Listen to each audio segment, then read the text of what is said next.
Ladies and gentlemen, please welcome the President of the United States, Donald J. Trump.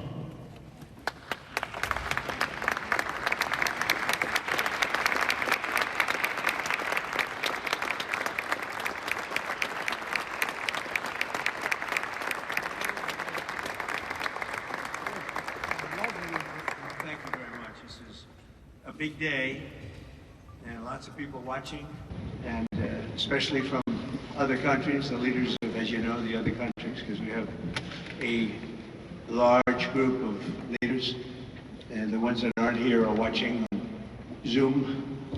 I hope they enjoy it. And the press, we appreciate it very much, so respectful. You've been so respectful of what we're doing. What we're doing is very simple, peace.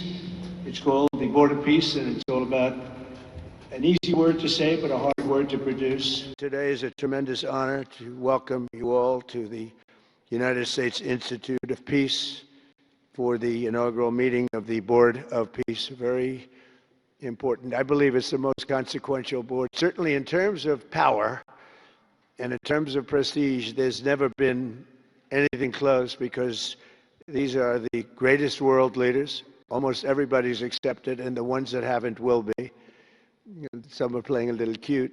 It doesn't work. You can't play cute with me. But they're playing a little bit. But they're all joining. Everybody, most of them very immediately. A few that we really don't want because they're trouble. Take care of them.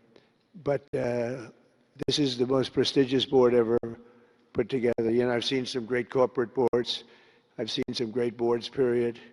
It's peanuts compared to this board, because we have virtually everyone is the head of a country other than Johnny, but he's the head of soccer, so that's not so bad, right, Johnny? I like your job the best, I think. And finally, to the American people, I think it's important that the American people recognize why we're here today. And the reason that we're here today is, yes, to save lives, and yes, to promote peace, but this creates incredible prosperity for the American people. The countries represented here represent trillions of dollars of investment in the United States of America that would not have been possible without this president's leadership and advocacy for peace. The economies here represent millions of American jobs of people who are receiving products built in American factories and made by American workers. Would not be possible without a focus on peace. So, Mr. President, while I think this is great for the world, I also think it's really, really great for the United States of America. So we're looking forward to the partnership. I'll be brief and to the point. We want to talk a little bit about the strategic vision of this organization, and begin doing so by first acknowledging that we are here today because the President of the United States, Donald J. Trump, has both an ability and a willingness to use the power of his office to think outside the box. And that's why we're here today. This was a very unique crisis in Gaza, one that the existing international institutions could not solve or figure out. It needed a very specific type solution that required the partnership of all the nations that are here, including those that are here on an observer status. And we appreciate you coming today and being a part of this as well. And that's the point I want to drive home today. And soon you'll hear from Steve and Jared, who, by the way, deserve an incredible amount of credit for pulling this together and working countless hours and traveling all over the world. They truly deserve our appreciation and thanks for the work they've put in under the leadership of President Trump to make this possible. This Gaza situation was impossible to solve under orthodoxy, under existing structures. And so what we did is they went to the UN, and they got the UN's approval to put this group together and bring these nations together to come up with a very specific solutions to a very unique and specific problem.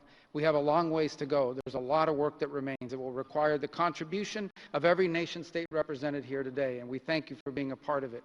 And we hope that this can serve as a model for other complex and difficult situations so they can be solved in the same way. But right now the focus is on this one. We have to get this right. There is no plan B for Gaza. Plan B is going back to war.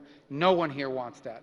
Plan A, the only path forward, is one that rebuilds Gaza in a way of enduring and sustainable peace, where everyone can live there side by side with one another and never worry again about returning to conflict, to war, to human suffering, and to destruction.